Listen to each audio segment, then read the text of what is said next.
এই 600 টাকা দিয়ে তুমি হকারি টাইপের যে কোনো কাজ করতে পারো। এই ধরো বাসে মানিব্যাগ বিক্রি করা, অনেকে ব্রাশ বিক্রি করে, কলম খাতা বিক্রি করে, অথবা কোনো ছোট ট্রেতে করে পান সিগারেট বিক্রি করা, তুমি তো সেটা করতে পারো। তুমি যদি এই 600 টাকা দিয়ে এটা শুরু করো, আস্তে আস্তে তোমার পুঁজিটা বাড়বে। তুমি আমার কথায় কিছু মনে করো না? তোমার কাছে যদি ভালো মনে হয়, তোমার ইচ্ছা। না, ওই টাকাগুলো রাখো। আসি তাহলে ভাই, কিছু মনে করো না। আসো আম্মু।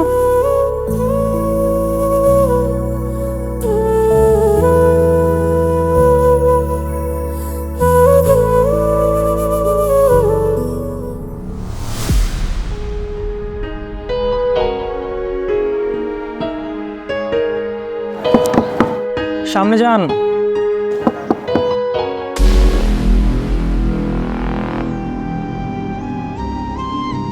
আরে কি অবস্থা? এই তো ভাইজান ভালো।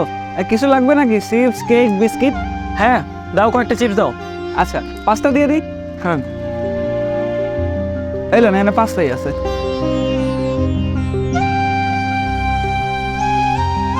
কয় টাকা হয়েছে? ভাইজান 50 টাকা হচ্ছে। এই যে টাকা। আর তুমি তো দেখছি পরিবর্তন হয়ে গিয়েছো, জীবনটা পাল্টে নিয়েছো নাকি? ও ভাইজান, কি আর করবো, ওই দিন আপনি আমার ভালো মতো একটা শিক্ষা দিলেন। ওই পোলাটা দেখে ভাবলাম যে এরকম বিক্রি করে না খাওয়াচ্ছে, ইনকাম করে খাই। ওই জন্য ভাই রাস্তা নেমে গেলাম। বাহ, খুব ভালো করেছো, দেখে ভালো লাগছে। আচ্ছা ভাইজান, দোয়া করবেন আমার জন্য। আল্লাহ হাফেজ। আল্লাহ হাফেজ। এ লাগবে নাকি চিপস, বিস্কিট, টিন, টুল?